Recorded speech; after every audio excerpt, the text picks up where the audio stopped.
গাজীপুরের টঙ্গীতে কেমিক্যাল গোডাউনে আগুনের ঘটনায় দগ্ধ 4 ফায়ার সার্ভিস কর্মীর উন্নত চিকিৎসা নিশ্চিত করা হচ্ছে বলে জানিয়েছেন স্বরাষ্ট্র উপদেষ্টা জাহাঙ্গীর আলম চৌধুরী।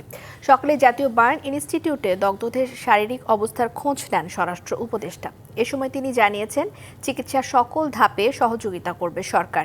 এ সময় জাতীয় বার্নের পরিচালক ডাক্তার নাসির উদ্দিন বলেছেন, আহতদের মধ্যে 2 জনের শরীর 40 ভাগের বেশি পুড়ে গেছে।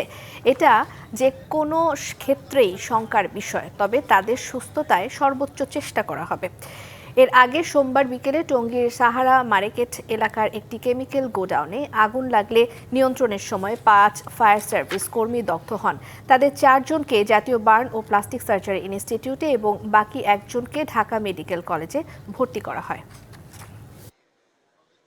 ডাক্তার সাহেব এবং অন্যান্য যারা স্টাফ এখানে আছে সবাই সর্বোচ্চ চেষ্টা করতেছেন। আপনারাও আল্লাহর কাছে দোয়া করবেন যেন ওনারা খুব তাড়াতাড়ি সুস্থ হয়ে যায়।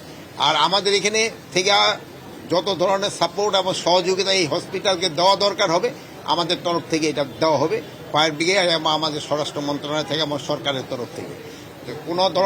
কোনো ধরনের নেগলিজেন্স দেখা যাবে না। এই ট্রিটমেন্টে সর্বোচ্চ সেবায় তাদের দেওয়া হবে এবং সর্বোচ্চ চিকিৎসা ব্যবস্থা করা হবে।